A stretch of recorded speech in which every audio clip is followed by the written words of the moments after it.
Saudações, Dux e duquesas tricolores. É quem fala é Duque Tricolor para mais esse análise do GE, que é justamente um quadro que eu faço no meu canal, que fala sobre o jogo do momento, nesse caso, jogo de Fluminense Internacional, em que eu pego justamente a análise do GE e eu analiso em cima sobre isso, dando minhas pontuações sobre o jogo em si. Então, entenda uma coisa, que o YouTube Live é todos os dias, exceto sexta-feira às 7 horas da noite. Exceto sexta-feira, se lembra. E quando der, por exemplo, anteontem, não deu. Então vamos nessa, porque a gente precisa falar bastante sobre esse assunto. Então, análise, Fluminense estreia estilo Mano e entende que pontuar é mais importante. Aqui, ó. Fluminense estreia estilo Mano e entende que pontuar é mais importante. Tricolor engasga para mudar estilo, mas apresenta novas soluções em meia luta contra o rebaixamento. Substituições no segundo tempo minam busca por resultado melhor. Muito bem pontuado pelo Marcelo Neves. Pontuar é bem importante, tá? Eu acho que assim, há 6 rodadas atrás a gente pontuou o total de 0 pontos. A essa rodada pontuamos 1 ponto. Já é alguma coisa. De fato, né? Novas soluções, muito bem pontuado, e substituições no segundo tempo minam. Isso aqui é a palavra certa. Muito bem colocado, título sobre título nessa análise. Marcelo Neves. Ponto é ponto. Ótimo. É isso que eu falei, por exemplo, na minha análise no nível otimista. A análise de Mano Menezes é precisa. Mais do que jogar bem ou apresentar bom futebol, o Fluminense precisa pontuar desesperadamente nesse Campeonato Brasileiro. Nesta quinta-feira, o empate em 1-1 com o Internacional deu início a esse pensamento. Teve acertos e erros naturais para um reinício de trabalho, mas veio surgir uma luz no fim do túnel. Eu não falo que vem surgir uma luz do fim do túnel, não. Eu discordo dessa última parte, tá? Eu acho que assim, que tem algo mudando. Mas uma luz no fim do túnel eu não concordo muito, não. As primeiras impressões do Fluminense de Mano Menezes atenderam aquilo que se esperava após tantas notícias sobre mudança de estilo de jogo.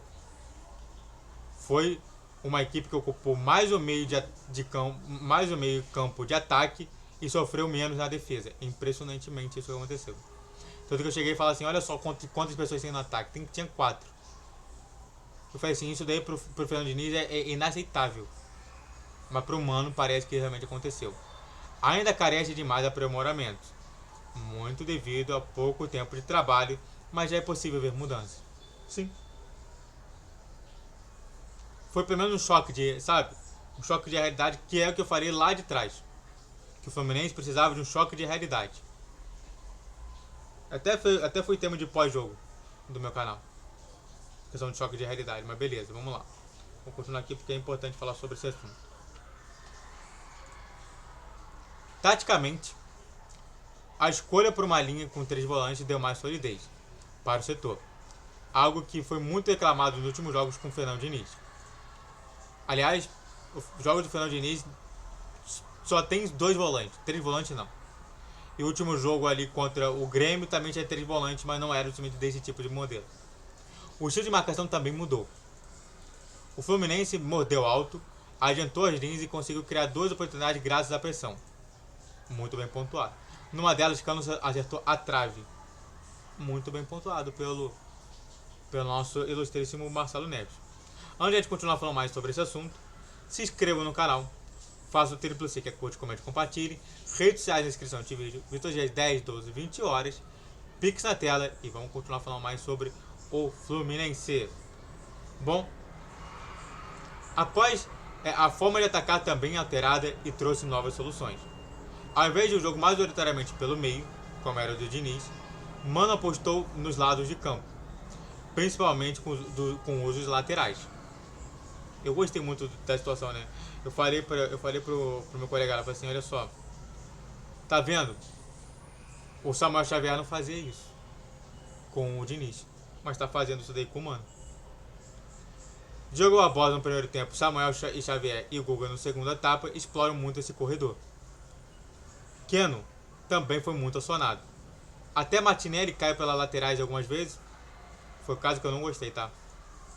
Era pro Alexander cair na lateral e o Martinelli cair pro meio. Ele inverteu esse jogo. Foi um erro muito grave para mim. Há um problema claro que Mano terá que resolver. Por exemplo, devido aos uso de três volantes, o meio campo está mais cheio para defender, mas fica vazio ao atacar. Na parte ofensiva, a movimentação dos jogadores está travada e por vezes pobre em ideias, mas isso tem de ser resolvido com treinamento. O ônus para a mudança de estilo. Exatamente, né? Sabe, tipo assim, uma coisa clara que eu falo, até mesmo nos jogos aí, é que não existe um jogador perfeito. Existe um ótimo jogador, mas não existe um jogador perfeito. Como também não existe um estilo de jogo perfeito. Então, muito bem pontuado pelo Marcelo Neves novamente nessa situação. Outra boa notícia atende pelo nome de Paulo Henrique Ganso, mais uma vez decisivo em 2024. No pior momento do Fluminense na partida, pouco depois do Internacional abrir o placar, foi dele o chute que mudou o ambiente no apagar das luzes. Golaço para determinar o 1-1. Mesmo nos piores momentos, o camisa 10 que chama a responsabilidade e sempre se reafirma como um jogador grande para esses momentos grandes. Jogos grandes. Cara, mas novamente isso daí traz a preocupação, né? Que a gente precisa então sempre de jogos, de gols insanos para ganhar ou para empatar. É problemático isso. Substituição mina ali, tá quase acabando, né? Substituições de segundo tempo minam a equipe. Empolgado na volta do intervalo, o Fluminense foi minado pelas substituições no segundo tempo. Nesse caso, o Mano não teve o que fazer. Faltou opções no banco de reservas devido a lesões e suspensões. Dito isso, a entrada de Douglas Costa e Gabriel Pires não se justificam mais no Fluminense. Aliás, não se justifica há muito tempo, né? Mas eu tentei somente dar uma moralzinha pro Gabriel Pires, mas realmente não dá. Só pra deixar aqui claro, não tinha... calma que eu vou falar sobre isso. E o segundo jogo, o jogo dessa quinta-feira, trouxe a sensação de que eles não entendem a real situação de que se encontram. Na minha concepção, realmente isso acontece. Só pra falar aqui, não faltou opções. Faltou justamente ele ser corajoso e ter colocado garotos. Enquanto a gente está vendo no Flamengo, no Palmeiras, no Botafogo, eles ganhando, colocando garotos no segundo tempo, o Fluminense não coloca. E parece que o Mano não entendeu essa função, mas tudo bem. Douglas Costa foi uma peça nula no ataque e na defesa, mas o estopim foi ser vaiado após errar uma jogada de efeito próximo da final da partida. Minutos depois, Gabriel Pires tentou dar um passe de calcanhar que gerou uma chance de perigo para o Internacional. No momento onde tudo demanda uma maior simplicidade, a dupla de 0 com lance totalmente sem sentido, timing ou motivo. Exatamente. Muito bem pontuado pelo Marcelo Neves. Se Mano Menezes tem carta branca para barrar quem quiser, a dupla está na primeira fila de candidatos. Por falta de merecimento com o Diniz, Marcão e agora com um novo treinador. E olha que Renato Augusto e John Kennedy também não entraram bem, mas nenhum dos dois despertou tal reação da arquibancada. Gostei porque ele analisou justamente o comportamento da torcida. Mano Menezes agora terá uma sequência complicada de 3 jogos como visitante. O tempo de treino será curto, então mais do que nunca pontuar de qualquer jeito será fundamental. Muito bem pontuado pelo Marcelo Neves. E é isso. Faltou alguma coisa para falar? Poderia ter falado mais, poderia ter falado menos? Poderia, mas foi bem ali no limite. Muito obrigado a todos que assistiram, eu fico por aqui. Se inscreva no canal, faça o trilho para você que curte, comente, compartilhe. Redes sociais de inscrição de vídeo, todas as 10, 12, 20 horas. Pix na tela e YouTube Live todos os dias, exceto sexta-feira às 7 horas da noite. Saudações tricolores, até a próxima.